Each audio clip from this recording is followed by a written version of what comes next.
حضرت محمد صلی اللہ علیہ وآلہ وسلم کا ارشاد ہے، جس شخص کے دل میں رائی کے دانے کے برابر بھی تکبر ہوگا وہ جنت میں نہیں جائے گا۔ دوسرے انسانوں کے مقابلے میں خود کو بڑا تصور کیا جائے اور انسانی مساوات کے تصور کو قبول نہ کیا جائے۔ انسان کے اندر تکبر بعض اوقات کثرت علم سے پیدا ہوتا ہے اور بعض اوقات عبادت و ریاضت، مال و دولت کی کثرت، حسب اور نسب پر فخر کرنے، عہد و منصب، کامیابی و کامرانی کے حصول اور حسن و جمال اور طاقت و قوت کی وجہ سے پیدا ہوتا ہے۔ تکبر کرنے والا جنت میں نہیں جائے گا۔ تکبر اور غرور کی مختلف صورتیں ہیں،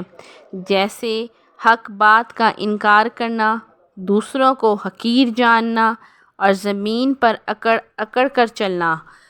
کپڑے زمین پر گھسیٹتے ہوئے چلنا، اپنے سے کم مال دولت والے کے پاس بیٹھنے سے نفرت کرنا اور اس کے ساتھ کھانا کھانے کو پسند نہ کرنا۔ جیسا کہ ہمارے معاشرے میں یہ چیزیں عام ہو چکی ہیں، ہر شخص جس کے پاس پیسہ ہے وہ غریب شخص کو ایک حقارت سے دیکھتا ہے، اس کی نظر میں اس کی کوئی حیثیت نہیں ہوتی اور وہ اس کے ساتھ کسی بھی قسم کا تعلق رکھنا پسند نہیں کرتا۔ اسی چیز کو غرور اور تکبر کہا گیا ہے۔ اس کے برعکس کسی شخص کو سلام میں پہل کرنا، دوسرے انسان کی نصیحت کو قبول کرنا،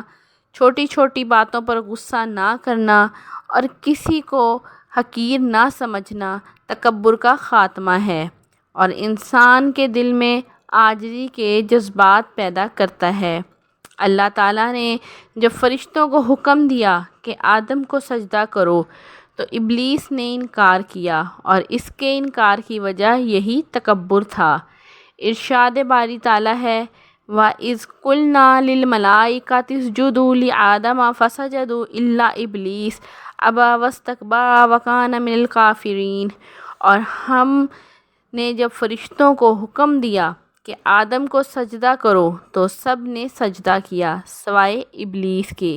اس نے انکار کیا اور تکبر کیا اور وہ کافروں میں سے ہو گیا۔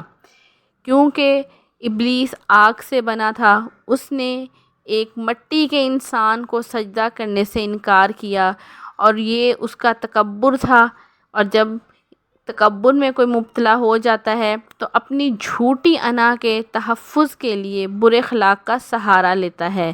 اور ایسا طریقہ اختیار کرتا ہے جو اس کی خود ساختہ عزت کو بچا سکے۔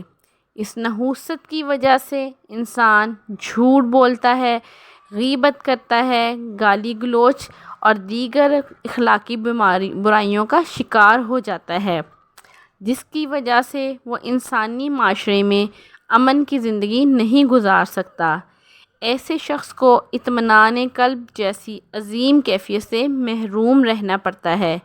کیونکہ وہ ہر وقت دوسروں پر اپنی بڑائی ظاہر کرنا چاہتا ہے اور وہ مختلف طریقوں سے ہر وقت بے چینی کا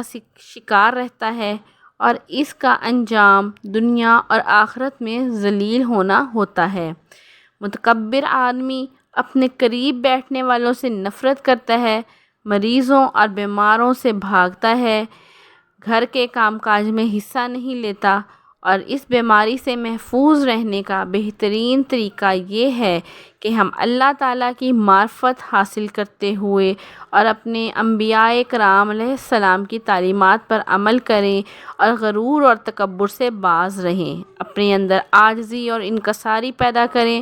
تاکہ ہم دنیا اور آخرت میں کامیاب ہو سکیں اور ہمارا معاشرہ امن و سلامتی کا گہوارہ بن سکے۔